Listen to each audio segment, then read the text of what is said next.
home under the Arizona sun. The Arizona sun beat down on Lily's neck as she scattered feed for the chickens. Dust devils danced in the distance, mimicking the unease swirling in her stomach. 3 eggs yesterday. Enough for Daisy, but barely.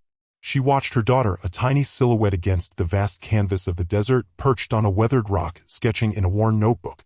Daisy, Mija, come help me collect the eggs. Lily called, her voice raspy from the dry air. Daisy bounded over, her dark hair flying behind her. Look, Mama. I drew a hummingbird. I saw one near the cactus this morning. She held up the drawing, a vibrant splash of color in the muted landscape. Lily smiled, a genuine warmth that momentarily chased away the worry etched on her face. It's beautiful, Corazon. Just like the real thing. She ruffled Daisy's hair, her fingers lingering for a moment longer than necessary. As they gathered the speckled eggs, Daisy's gaze drifted back to the horizon. Mama, she said softly, do you think we'll ever live somewhere with trees? Real trees, not just these thorny things. Lily's heart clenched. She knew Daisy dreamed of a different life, a life far removed from their cramped trailer and the relentless struggle for survival. Maybe someday, Daisy. Someday we'll have all the trees you want. She knew it was an empty promise, a whispered prayer into the unforgiving wind. Later, after Daisy was asleep, Lily sat outside, the desert night cool against her skin. The vastness of the starlit sky seemed to mock her anxieties. How long could she keep this up? The meager savings were dwindling, and the gnawing hunger in Daisy's eyes haunted her. She closed her eyes, picturing a future where her daughter wouldn't have to worry about where her next meal was coming from. A future where she could just be a child. But that future felt as distant and unreachable as the stars themselves. Cries in Whispering Canyon. A flash of white feathers. Henrietta, you naughty bird. Daisy scrambled over the low fence, her worn boots kicking up dust. The errant hen, plump and determined, bobbed towards Whispering Canyon, a place Mama warned her never to go. But Henrietta was family. The canyon lived up to its name. A constant, low susurrus filled the air, the wind playing tricks through the strange rock formations. Daisy shivered though the sun beat down. Then she heard it, a faint, raspy sound like a choked sob. Hello, she called out, her voice swallowed by the wind. She crept forward, pushing aside a curtain of scraggly bushes. The cries grew louder, more distinct. Someone was definitely in trouble. And then she saw him. A man tied to a gnarled juniper tree, his face bruised and swollen. His eyes, dark and furious, snapped towards her. He was dusty, disheveled, and familiar? Well, ain't you a sight for sore eyes? He rasped, his voice thick with pain. Took you long enough? Daisy gasped. Mr. Blackwood? Silas Blackwood. She remembered seeing him at the feed store in town, a stern, imposing figure. What was he doing tied up in Whispering Canyon? Henrietta, momentarily forgotten, pecked inquisitively at his boots. Untie me, girl, he growled. And ask questions later. The rancher and the rescue. Daisy burst through the brush, a whirlwind of pigtails and panicked breaths. Lily! Lily, come quick! There's a man, tied to a tree.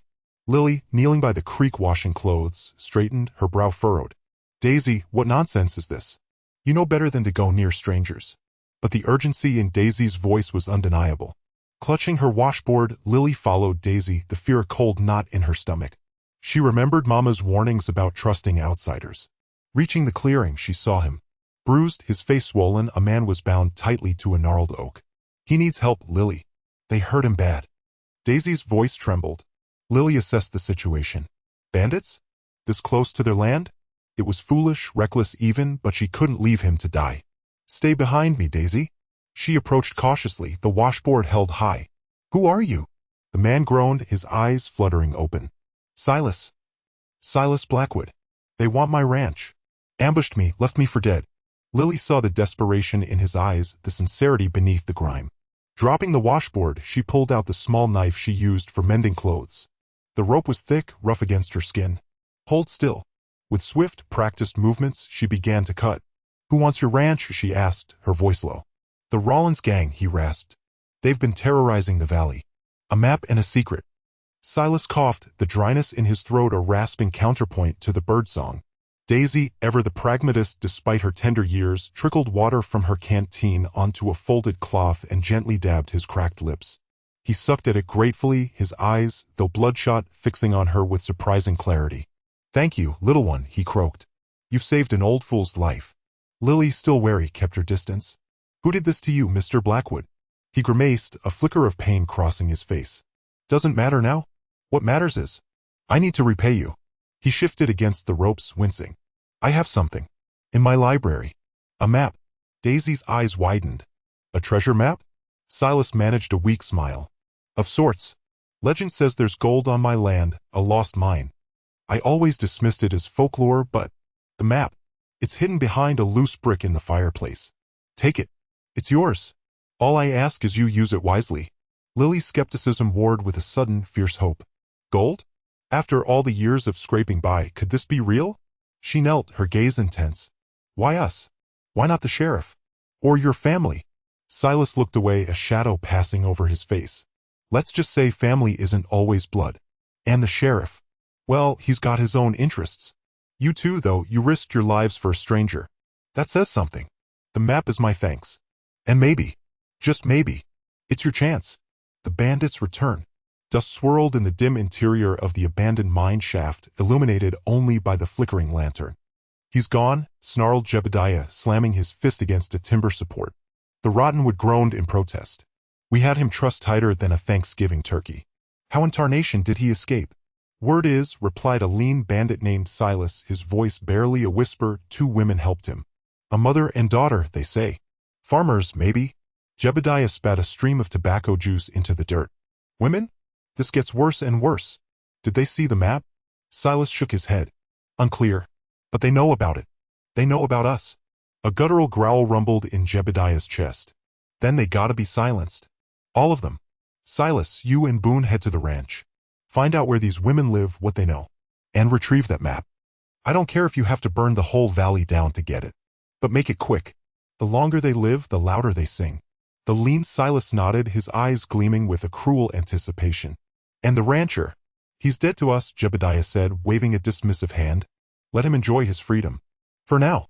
Once we have the map, we'll pay him another visit. A final one. He blew out the lantern, plunging the mine shaft into darkness. Now move. Time's wasting. Desert deception. Banditos, the ranch hand spat, his face grimed with sweat and dust. Heading this way? Silas ain't here to protect you now. Lily's stomach clenched. Bandits. They'd heard whispers in town, stories of ruthless men preying on isolated homesteads. Daisy, perched on a rickety fence, swung her legs, seemingly unfazed. How many? She asked, her voice clear and steady. Too many, the man grunted. Get off the road. Now. Lily grabbed Daisy's hand, pulling her away from the fence. We know the desert, she said, more to reassure herself than the ranch hand. We'll be all right. They hurried into the scrubland, the dry earth crunching under their boots. Lily scanned the horizon. A cloud of dust marked the bandits' approach. Tumbleweeds, she instructed, pointing to a cluster of dead, thorny bushes. Gather them. Daisy, quick and nimble, piled the brittle plants high. Lily, remembering tricks her abuela had taught her, kicked up a cloud of dust, then sent the tumbleweeds rolling in the opposite direction. The wind caught them, creating a swirling illusion of movement, mimicking a larger party fleeing. They watched, hidden behind a rocky outcrop, as the bandits, a motley crew on horseback, hesitated, momentarily fooled by the diversion.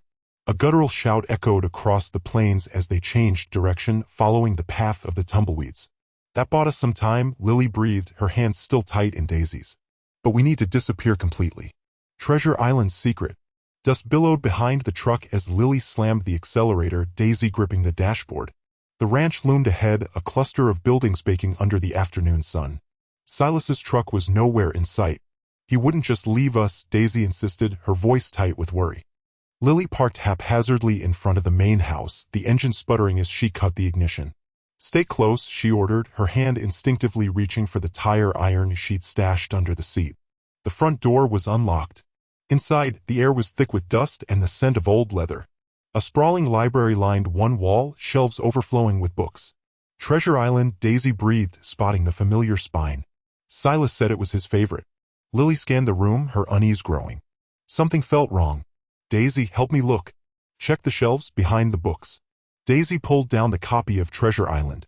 A folded piece of parchment slipped out. Lily, I found it. Suddenly, the front door crashed open.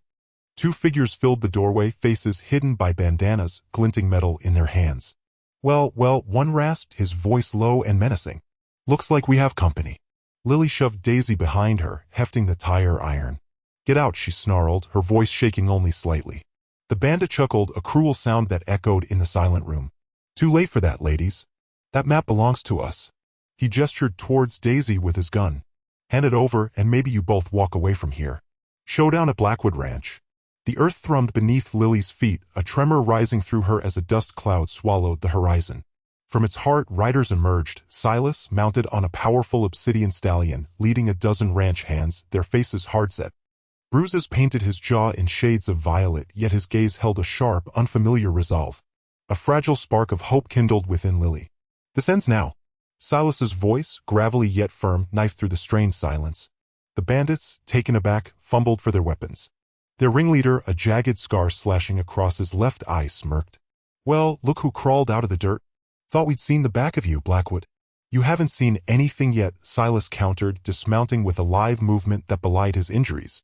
He leveled a Winchester, its steel catching the sun's glare. Release the woman and the girl. Do it now. Daisy, clutching Lily's side, whispered, Mr. Silas. Her small fingers dug into Lily's skirt. A dry, grating laugh emanated from the bandit leader. Or what, Blackwood? You and your handful of cowboys gonna stand against us? You're outnumbered. Enough talking, Silas stated, his voice a dangerous murmur. He cocked the Winchester, the sharp click echoed, momentarily stealing the bandit swagger. Enough. A bullet whizzed past, kicking up dust inches from Silas's boots. The standoff shattered. Silas and his men unleashed a volley, lead shrieking through the air. The bandits, surprised by the fierce resistance, faltered and broke ranks. A ragged roar went up from the ranch hands as the surviving outlaws, wounded and their confidence broken, melted into the chaparral. Blackwood Ranch was secure, at least for the moment. A ranch and a family. The ropes bit into Silas's wrists, a dull counterpoint to the throbbing in his head. He looked at Lily, her face etched with a worry that mirrored Daisy's bright, unwavering gaze. He owed them everything. You too. You saved my life. Those men. They wouldn't have left me alive. He swallowed, the desert air thick in his throat. I want to repay you. Lily's eyes narrowed. We don't need your money, Mr. Blackwood. Silas shook his head, wincing. It's not about money. It's about family. I don't have much of that. And you too, you're good people. The ranch, it's too much for one man. I want you to be partners. A third each. Land, cattle, everything. Daisy gasped, her eyes wide. Really? Lily, ever cautious, studied his face. What's the catch? No catch, Silas rasped. Just a chance to build something together. Something good. He saw the doubt warring with hope in Lily's expression. Look, I know it's a lot to ask. But think about it. The ranch needs strong hands and good hearts. You both have those in spades. Lily glanced at Daisy, who was already beaming. We'll think about it, she said, but Silas knew, looking at Daisy, that the decision was already made. And so it began. Silas, still recovering, taught them the ropes, branding, mending fences, reading the weather. Lily's practicality proved invaluable, her quick mind grasping the intricacies of ranch management. Daisy, fearless and tireless, befriended every calf and stray dog on the property. Slowly, the ranch began to thrive, not just as a business, but as a home. The desert winds still howled, but now it carried the scent of blooming jasmine from Lily's small garden, the sound of Daisy's laughter, and the steady, comforting presence of a family forged in the crucible of gratitude and loyalty.